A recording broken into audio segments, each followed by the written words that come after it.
Where does Gabrielle do her laundry when she's too poor to pay her plumbing bill?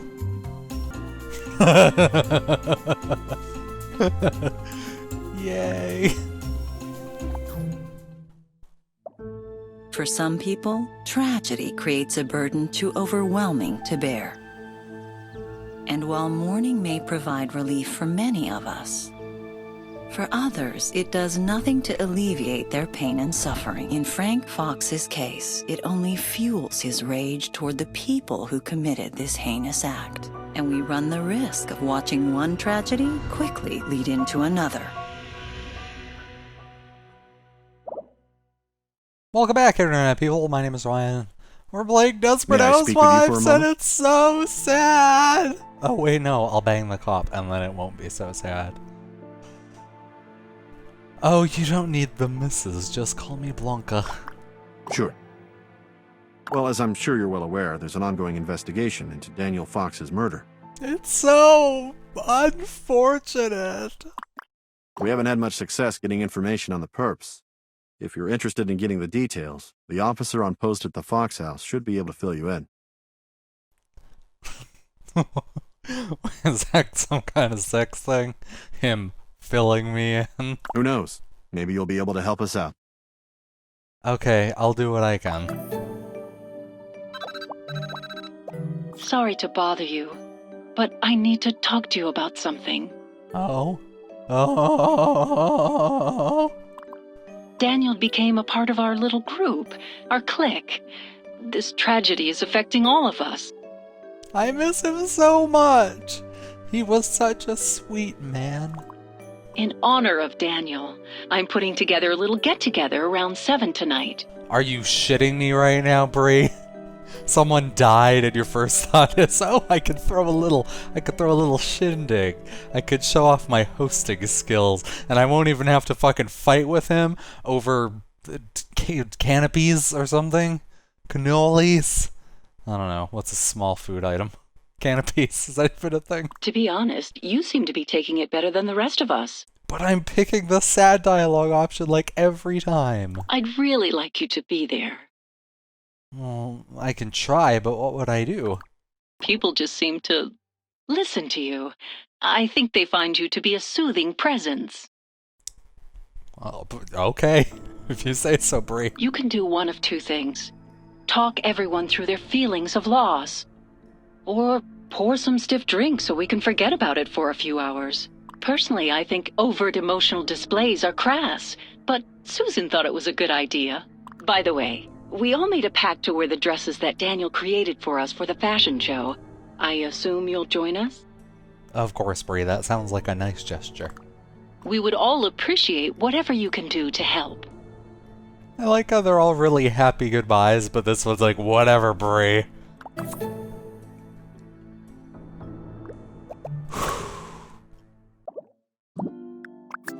Good day to you, ma'am. Is there something I can do for you? First Mrs. and now ma'am? What's with you people? Pardon me, ma'am? Nothing. Never mind. Where's Frank? I'm sorry, but at the moment I'm unable to disclose any information to you regarding Mr. Frank Fox. And I certainly can't let you speak with him. I was told to stand here and see to it no one went inside. This is a crime scene, you know. Of course I know. I live a few houses down. Everyone on the street knows. I just came by to check on Frank, so get out of the way. Hey, you.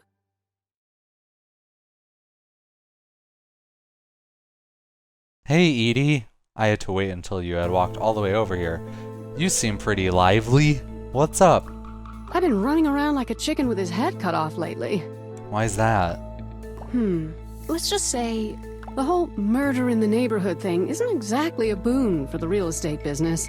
I've been so busy rustling up prospective clients that I haven't been able to spend time with Carl. Quality time, if you know what I mean. In the bedroom, in case I'm not being clear. Carl's a good-looking man, Edie. Deny him long enough and someone else will gladly step in and take your place. Right now, I'm on my way to check out another house going on the market. I'll take care of Carl tonight. And it looks like you're already talking to someone. A handsome someone, if I may say so. Well, I'm trying, but he isn't saying very much. Is this strapping young policeman here giving you a hard time? No, ma'am. I'm just following orders. And you're doing an excellent job at that. Tell you what, why don't I fill her in instead? Oh, but you don't have the right parts for that. Wait. You're looking for Frank, right? Yes, have you seen him? I don't know for sure, but I can tell you where I think he is. Miss? You actually just missed him. That's confidential information, ma'am. I'd appreciate it if you refrained from divulging information regarding Mr. Fox as he relates to this case or his whereabouts to anyone other than an officer such as myself. Oh my god, just read a book to me, why don't you? They put him in a squad car just a little while ago. Oh, a squad car? Hey! Hay is for horses. They arrested him? I don't think he was under arrest.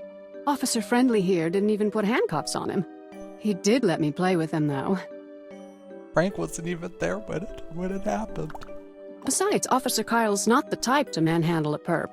Wait a minute, how do you know Kyle? I was his date to the policeman's ball last year. Trust me, he is more than adept at handling a woman. But a man? Not him. But they canceled last year's policeman's ball. Well, why else did they have all those handcuffs and men in uniform in one place? You're new on the force, aren't you? I'm not that new. Don't worry about Frank. I'm sure they just wanted him to look through mugshots or something. Wait, did Dee Dee go to a weird sex party? He'll be there for a while before they take him to the safe house. Well, there you go. From the lips of cute little Officer Friendly here. He's at the station if you want to see him. I really should give him a call. The poor guy's been through so much. You've been so much help. Maybe I'll put in a good word with Officer Kyle. Thanks, but don't tell him what I said about Mr. Fox. Oh, don't worry. My lips are sealed. At least when it comes to talking. You're gross. Bye. All right. Hello? Hi, Frank. I know you're with the police with a capital P, and I hope you aren't too tired of talking with people just yet. So tell me, do you feel like talking to me, Frank? If not, I'll understand. Sure, we can talk for a minute or two. I've been doing a lot of talking today. First, an officer talked with me at my house. Then I was questioned in a small room at the precinct. And then after that, I was questioned again not too long ago once we got to this dump. Secondly, can you tell me where you are right now? I'm down at the police station right now. They're calling it questioning, but they've been grilling me for hours in this godforsaken, freezing cold room. They have me doing all sorts of crazy things here at the precinct. The last thing I want to do is answer more questions. You sound pretty upset, Frank. Upset? No, not really. I'm not ready to talk about that yet. I have to go now. Bye. Frank, wait! What I meant to say was... Finally, how are you dealing with the loss? This is the weirdest conversation in the world. It's That not lady a in the loss. background wiggling My her brother butt. was murdered. Don't try to soften it. I'm not ready to talk about that yet. I have to go now. Bye. Frank, wait! What I meant to say was...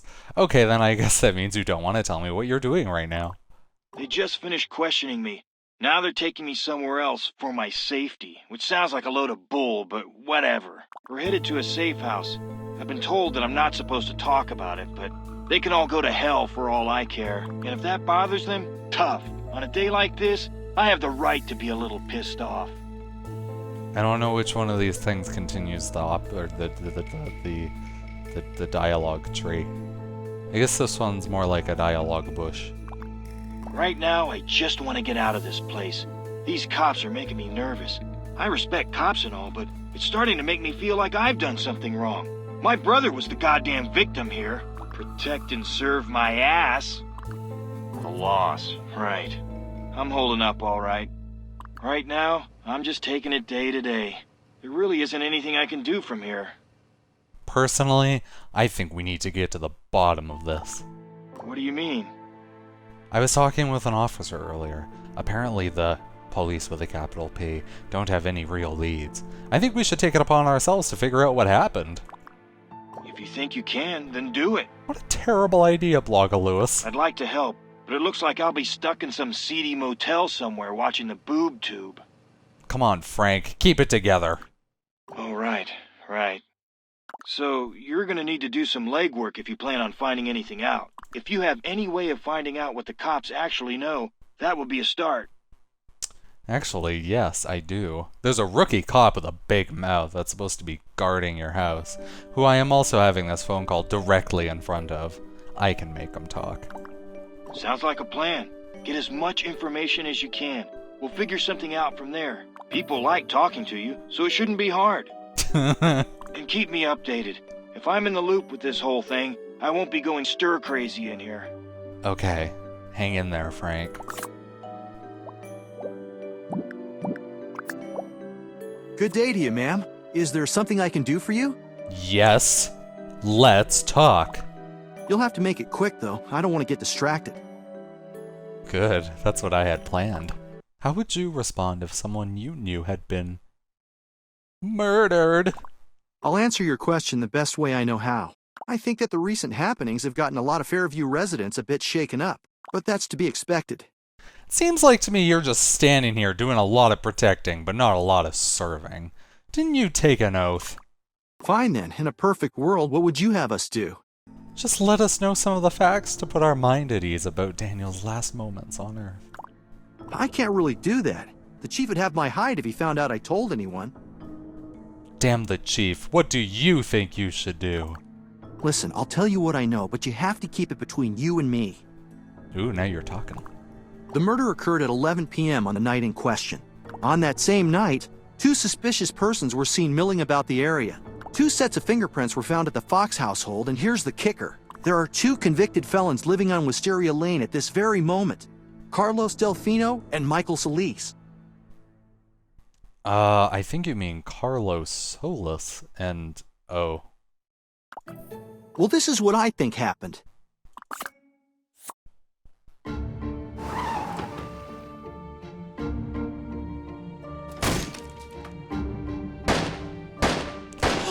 My first-person shooter thought is coming true!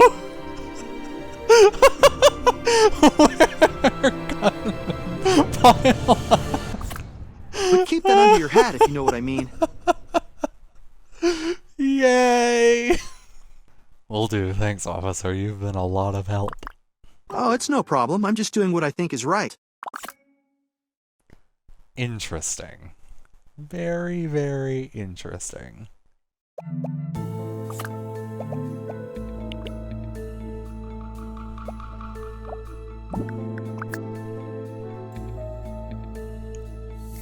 Let's talk to this Delfino character. Mike.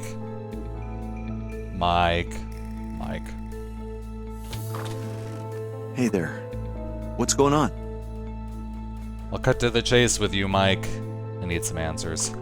So you're a woman on a mission, huh? I like that. Well, I'm not in much of a talking mood right now. I figured you had something quick you wanted to bring up. Oh, Mike, you don't even need to go into it. I've been in your shoes. Ah, so you know where I'm coming from. Good. I honestly have no idea what this conversation is at all. I can't tell you how many times that jerk's told me he was going to do something and then completely flaked on me. Jerk? Do you mean Daniel? Exactly.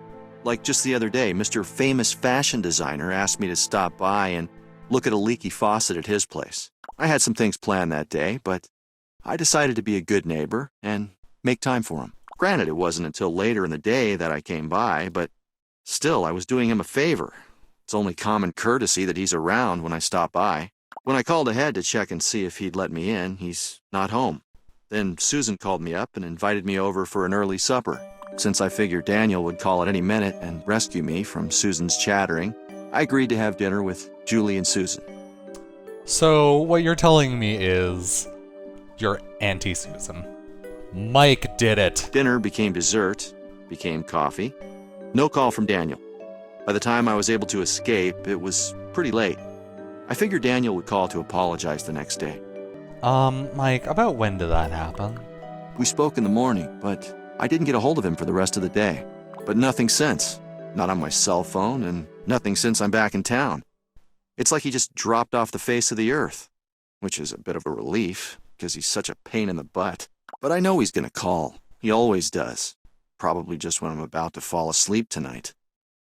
Wait, you really don't know? Daniel won't be getting back to you. Well, you know, unless you have a seance. Wait, what are you getting at? A few nights ago, Daniel was brutally killed. That's not the kind of thing you joke about. I'm not joking, Mike! It happened at 11 p.m. on the same night you left town, and right now I'm talking to everyone trying to get some answers, and I am so sad all of a sudden because I'm picking the sad dialogue option. Wow. I don't even know what to say. I already told you everything I know. I was with Susan and Julie that night, sort of a dinner and kidnapping combined, since Susan didn't seem to want to let me leave. Anyway, I left around 11. As soon as I walked in the door, Susan called me and then proceeded to talk my ear off for an hour or so. You know how she can get. Susan just has a lot to say, that's all. Thanks, Mike. I'll talk to Susan next. Maybe she'll have some new information. Yeah. Good luck with that. Even though Mike did it for sure. Before I talk to Susan, I think a significant amount of time needs to pass. Because I'm going to run away. I need to go get ready for cleaning out. I need to get ready for my colonic irrigation, so that there is no possible way that things will leak from out of under my booty shorts. Wait, let me try this outro again. I'm gonna go now, internet people. Let's make that an episode. Thanks for watching. Oh god. This would have been way less awkward if this terrible music had been playing underneath all that garbage.